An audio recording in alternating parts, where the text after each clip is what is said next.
Maurya, Dharmendra Yadav Maurya, Dharmendra Yadav Akhilesh Yadav, Dharmendra Yadav Samajwadi party जिंदाबाद जिंदाबाद, धर्मेंद्र यादव मुलायम सिंह यादव जिंदाबाद जिंदाबाद, धर्मेंद्र यादव मुलायम सिंह यादव जिंदाबाद जिंदाबाद, मुलायम सिंह यादव धर्मेंद्र यादव अगर मौर्य धर्मेंद्र यादव अगर मौर्य धर्मेंद्र यादव, समाजवादी पार्टी अगर मौर्य, समाजवादी पार्टी अगर मौर्य, धर्मेंद्र यादव अगर मौर्य, धर्मेंद्र यादव अगर मौर्य, अगर मौर्य धर्मेंद्र यादव। हमारे बीच मीरगंज विधानसभा के ग्राम परोरा और वहाँ के आसपास के मौर्य समाज के काफ़ी साथी हमारे बीच उपस्थित हैं।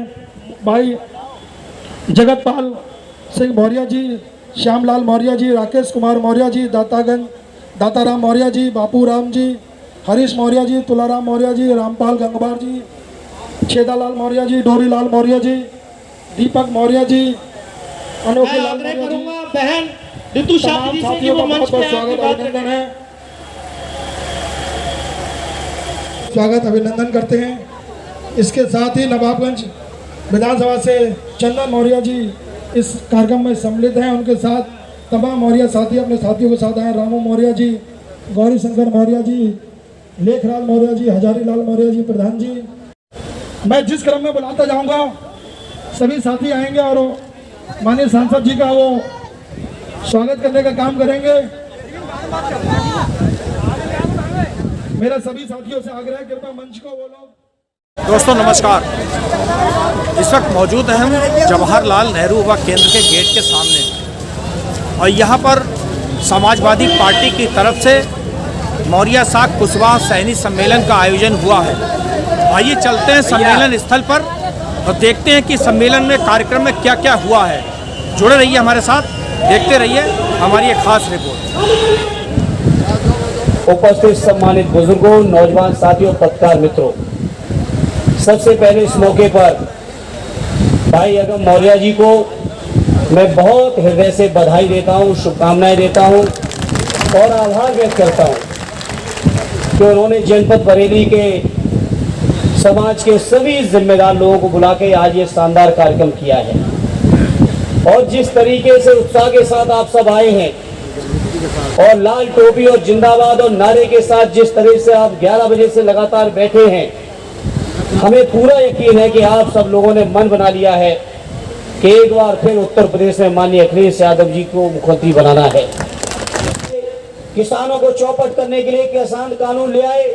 पूरे हिंदुस्तान का किसान पिछले 10 महीने से आंदोलनरत है और किसान कह रहे हैं कि हमारी मंडी बचा दो, हमारा मिनिमम सपोर्ट प्राइस, न्यूनतम समर्थन मूल्य का कानून बना दो, हमारे ये कोऑपरेटिव से लेके तमाम एफसीआई के गोदाम बचा दो। लेकिन ये बीजेपी के लोग कुछ चुनिंदा उद्योगपतियों के लालच में, कुछ चुनिंदा उद्योगपतियों के हाथ में पूरे हिंदुस्तान के किसानों की जमीन देने के लिए कानून ऐसे बना दिए हैं कि किसान आने वाले समय में, जो आज अपनी खेती के मालिक हैं, आने वाले समय में अपनी खेती में मजदूरी करते दिखाई देंगे। उनका मालिकाना हक चला जाएगा इन कानूनों के बाद। और तभी हमारे लखीमपुर के किसान भाई आंदोलन कर रहे थे, तो उस किसान आंदोलन को कैसे कुचला गया, कैसे किसानों के साथ अत्याचार हुआ, कैसा उनके साथ व्यवहार हुआ, वो हमारे आपके सामने है। कि अगर हमारे किसान भाई शांतिपूर्वक रोड पर बैठे थे तो उनके ऊपर दिल्ली के केंद्र के मंत्री की ने एक गाड़ी आगे चढ़ा के हमारे किसानों को शहीद करने का काम किया है।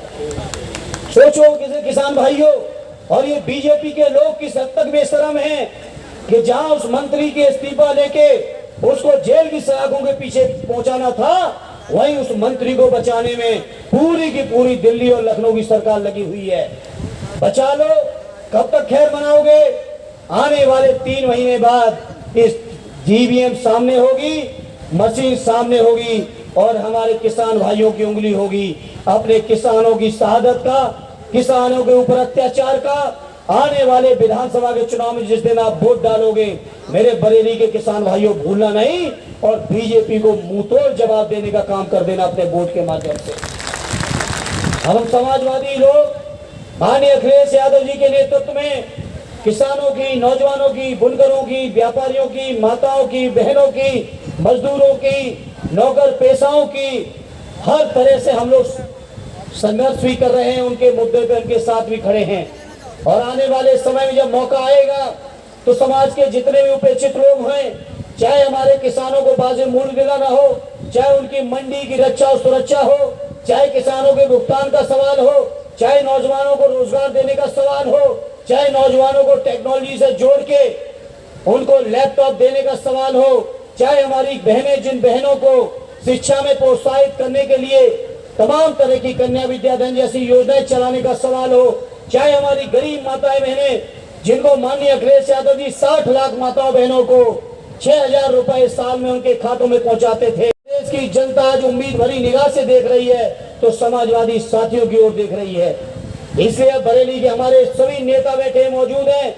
अपने बरेली के कोने कोने से, हर विधानसभा से मेरे पधारे हुए बुजुर्गों, नौजवान साथियों, आपसे अपील और प्रार्थना करता हूं कि समाजवादी पार्टी की साइकिल पर सवार होकर जो भी साथी इधर से आए, माननीय अखिलेश जी की मोहर लगवा के उसको उत्तर प्रदेश की विधानसभा में पहुंचा देना, तभी आपके जीवन में परिवर्तन आएगा।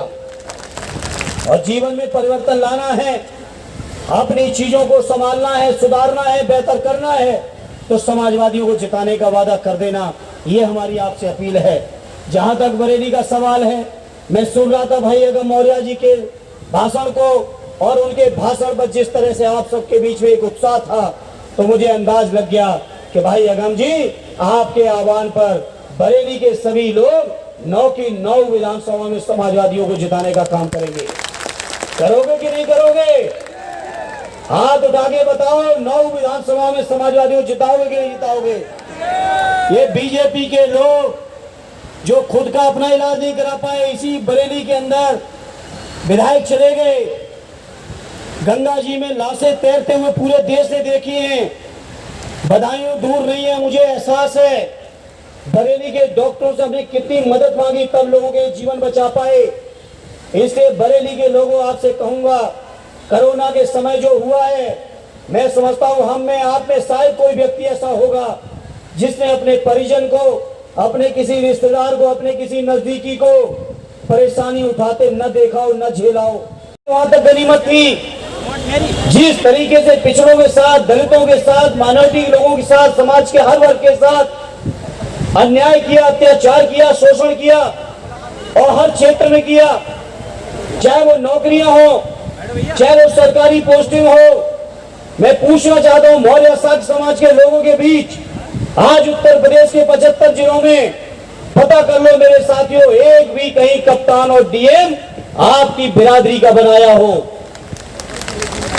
कहीं आईजी, डीआईजी, कमिश्नर, किसी बड़े विभाग का प्रमुख आपके समाज के किसी व्यक्ति को बनाया हो तो बता दें बीजेपी के लोग। ये बीजेपी के लोग केवल समाजवादी लोगों से नफरत फैला के, समाजवादी पार्टी के बारे में दुष्प्रचार करके, बीजेपी के लोगों ने सरकार तो बनाई, लेकिन ये सरकार कहीं से आपको न्याय नहीं दिया मेरे साथियों। हमारे नेता माननीय अखिलेश यादव जी कह रहे हैं, पिछले कई सालों से कह रहे हैं कि हम चाहते हैं पूरे उत्तर प्रदेश ही नहीं, हिंदुस्तान के अंदर जाति जनगणना हो और समाज में जिसकी जितनी बिरादरी की भागीदारी है, जितनी संख्या है, पूरे के पूरे सभी को बराबर की हिस्सेदारी दे दो। हम किसी के साथ अन्याय नहीं चाहते हैं, यह है समाजवादियों की सोच। लेकिन बीजेपी के लोग आपको केवल वोट बैंक समझ के, केवल वोट के तौर पे इस्तेमाल करके सरकार बनाते हैं। लेकिन सरकार बनाने के बाद जो लोग मुख्यमंत्री का ख्वाब पालते हैं, मुख्यमंत्री की कुर्सी तो छोड़ दो, उनको मंच पे कुर्सी भी नहीं मिलती है, स्टूल पे बैठना पड़ता है। ये हालत कर दी बीजेपी वालों ने। उनका सपना था एक कार्यालय में कि वो हमारा कार्यालय बनेगा। योगी जी बाहर थे तो केशव जी ने अपना बोर्ड लगा लिया। जब योगी जी लखनऊ लौटे, उन्हें पता लगा कि केशव प्रसाद ने अपना बोर्ड लगा दिया, तो उनकी बोर्ड की भी तख्ती, उनके नाम की भी तख्ती उखाड़ फेंकी, और उस दिन के बाद कभी उस कार्यालय में घुसने का भी मौका नहीं दिया। ये है बीजेपी के लोग। ये वोट लेते समय कुछ कहते हैं, कुछ साथियों ने चर्चा की, मैं समझता हूं हमारे मौर्य सैनी समाज के साकी समाज के लोग ज्यादातर लोग खेती किसानी से जुड़े हैं। याद करिए क्या कहा था 2017 में, कहा था कि किसानों की हम आमदनी दूरी कर देंगे। गन्ना किसानों के लिए कह दिया कि हम 14 दिन में भुगतान करेंगे। अभी भाई अताउर रहमान साहब बता रहे थे कि अकेले बहेड़ी की चीनी मिल का 150 करोड़ से ज्यादा बकाया एक चीनी मिल का है बरेली के अंदर। एक बरेली की बहेड़ी नहीं, पूरे उत्तर प्रदेश के अंदर 14,000 करोड़ गन्ना किसानों का भुगतान बकाया है। और बीजेपी के लोगों के भाषण सुनो तो कहेंगे कि उन्होंने 1.5 गुना 2 गुना आमदनी करने का वादा कर रखा है। पूछो इनसे, जब आपकी आमदनी कहां से बढ़ा दोगे, जब गन्ने का भुगतान हो नहीं रहा है। 5 साल के अंदर केवल 25 रुपए गन्ने का मूल्य बढ़ाने का काम बीजेपी के लोगों ने किया। वहीं जब माननीय अखिलेश यादव जी उत्तर प्रदेश के मुख्यमंत्री थे तो 5 साल में उत्तर प्रदेश के गन्ना के किसानों का 95 रुपया का मूल्य बढ़ाने का काम माननीय अखिलेश यादव जी ने किया था। और यही नहीं, भुगतान समय से कराया। लेकिन समाजवादियों को बदनाम किया कि हम 14 दिन में, पढ़ो इनका घोषणा पत्र बीजेपी के लोगों का 2017 का, कि हम 14 दिन में सरकार बनते ही करा देंगे। अब इन बीजेपी वालों से पूछना है कि 4.5 साल में भी तुम्हारे 14 दिन नहीं हो पाए। 4.5 साल के पूरे होने के बाद भी 14,000 करोड़ गन्ना किसानों का भुगतान बाकी है। मेरे किसान भाइयों, ये बीजेपी के लोगों ने किया। कहा कि आमदनी दूरी करेंगे। बताओ आमदनी दूरी कहां से करोगे, जब आपने डीएपी का रेट बढ़ा दिया, यूरिया का रेट बढ़ा दिया, उसमें से बोरी का वजन भी घटा दिया 5 किलो। डीजल जहां आज से 5 साल पहले जब तक माननीय अखिलेश जी मुख्यमंत्री थे तो जहां 60-65 रुपए हुआ करता था, आज 5 साल में 90 रुपए से भी ज्यादा, 90 रुपए पार कर दिया है। कुछ दिनों में 100 के पार हो जाओगे। देश के कुछ हिस्सों में 100 पार हो चुका है। उत्तर प्रदेश में भी मैं समझता हूं कुछ ही दिनों में डीजल 100 के पार हो जाएगा। जब खाद महंगी खरीदेंगे, डीजल महंगा खरीदेंगे, बिजली महंगी हो गई गन्ने की हमारे किसान भाइयों की, तो बताओ किसानों की आमदनी कहां से दूनी होगी। बताओ मेरे नौजवान साथियों, आपको कहा कि 2 करोड़ रोजगार हर साल मिलेंगे, ये वादा 2014 का था। आज 2021 में 7 साल हो गए। 7 साल में तो देश के अंदर 14 करोड़ नौजवानों को रोजगार मिलने थे।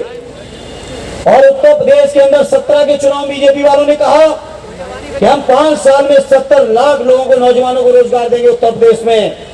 तो आप जोड़ो कि वो 14 करोड़ उत्तर प्रदेश सरकार के वादे मिला लो, तो हमारे उत्तर प्रदेश में तो कोई नौजवान आज बेरोजगार ही नहीं बचता अगर बीजेपी के लोग अपने वादे में पूरे होते तो। लेकिन आज जहां 14 करोड़ रोजगार देने का बात हुई थी, वहीं मैं समझता हूं नोटबंदी, जीएसटी और कोरोना के काल का ये जो लॉकडाउन, और लॉकडाउन के बाद जिस तरह से पूरे हिंदुस्तान के जितने भी उपक्रम हैं, जितने भी सरकार की बड़ी कंपनियां हैं, उन कंपनियों को जिस तरह बीजेपी के लोग बेच रहे हैं, मैं समझता हूं कम से कम हिंदुस्तान के 14 करोड़ नौजवानों का रोजगार छीनने का काम बीजेपी वालों ने किया है। इसलिए आज मैं कहना चाहता हूं अपने साथ सैनिक कुशवाहा लोग नफरत फैलाना बहुत जानते हैं। यादवों को साख से, कुर्मियों से, लोधियों से आपस में लड़ाने में इन लोगों को महारत है। लेकिन आपको इस बात का सवाल करना पड़ेगा कि जब देश के अंदर प्राइवेट कंपनियां पूरी तरह हावी हो जाएंगी, सरकारी सेवाएं, सरकारी नौकरियां खत्म हो जाएंगी, तो बताओ मेरे नौजवान साथियों और किसान भाइयों, आपका कहीं से रोजगार बचेगा? आपका आरक्षण बच पाएगा? ये जो आरक्षण की बात बीजेपी के लोग करते, जरा इनसे पूछो कि सरकारी नौकरियां है नहीं, प्राइवेट नौकरियों में आरक्षण लागू नहीं, तो बताओ आपको कहां से रोजगार मिलने वाला है? जो इतनी मेहनत से आदरणीय नेताजी से लेके तमाम समाजवादी नेताओं ने संघर्ष करके जो आपको आरक्षण की सुविधा दिलाई थी, वो सुविधा भी बीजेपी के इस कार्यकाल में पूरी तरह से खत्म हो रही है मेरे किसान भाइयों। इसलिए मैं आज आपसे कहना चाहता हूं, ये बीजेपी के लोग हर मुद्दे पे फेल हो गए। इन्होंने कहा था कि 2014 में ही कहा था कि बहुत हुई महंगाई की मार, और सोचो बीजेपी के लोगों जब 14 में तो कितनी मार थी, और 14 की तुलना में आज 21 में महंगाई की कितनी बड़ी मार हो चुकी है। हमारे वक्ता चर्चा कर रहे थे, पेट्रोल 100 पार हो चुका है, डीजल 100 छूने वाला है, रसोई गैस उज्ज्वला योजना की बहुत चर्चा की बीजेपी के लोगों ने कि हमने घर घर रसोई पहुंचाई, सिलेंडर पहुंचाया। मैं पूछना चाहता हूं, मेरी माताएं बहनें बहुत सारी बैठी हैं और गांव में आप सब जानते हो, शायद पहली बार तो सिलेंडर मिल गया होगा, दोबारा इस महंगाई के समय में जहां 1000 के पार सिलेंडर है, उस महंगाई के समय में कोई अपना सिलेंडर दोबारा नहीं भरवा पा रहा है। महंगाई का ये हालत। और फिर बीजेपी के लोग क्या कहते हैं, संसद में खड़े होकर कहते हैं कि ऑक्सीजन की कमी से कोई नहीं मरा है। सोचो कितने संवेदनहीन है, कितनी संवेदना इनकी मर गई बीजेपी के लोगों की। इसलिए इन संवेदनहीन लोगों को हटाना है और जो जनता के दुख को अपना दुख समझते हैं, जनता की परेशानी से परेशान होते हैं, जनता की खुशी में जो खुश होते हैं, ऐसे समाजवादियों को जिताने का काम कर देना मेरे बरेली के भाइयों। ये हमारी आपसे अपील है, यही निवेदन है। इसी भरोसे के साथ एक बार फिर अगम भाई, आप और आपके साथी सभी साथी जो इस कार्यक्रम में लगे थे, अपने पूरे बरेली के सभी समाजवादी नेताओं का आभार व्यक्त करते हुए, धन्यवाद देते हुए और आप सबसे ये उम्मीद और अपील करते हुए कि आने वाले 22 के चुनाव में एक तरफा समाजवादियों को जिता देना, तभी उत्तर प्रदेश का विकास होगा और तभी हमारे इस बरेली नगर का विकास होगा, इस बरेली जिले का विकास होगा।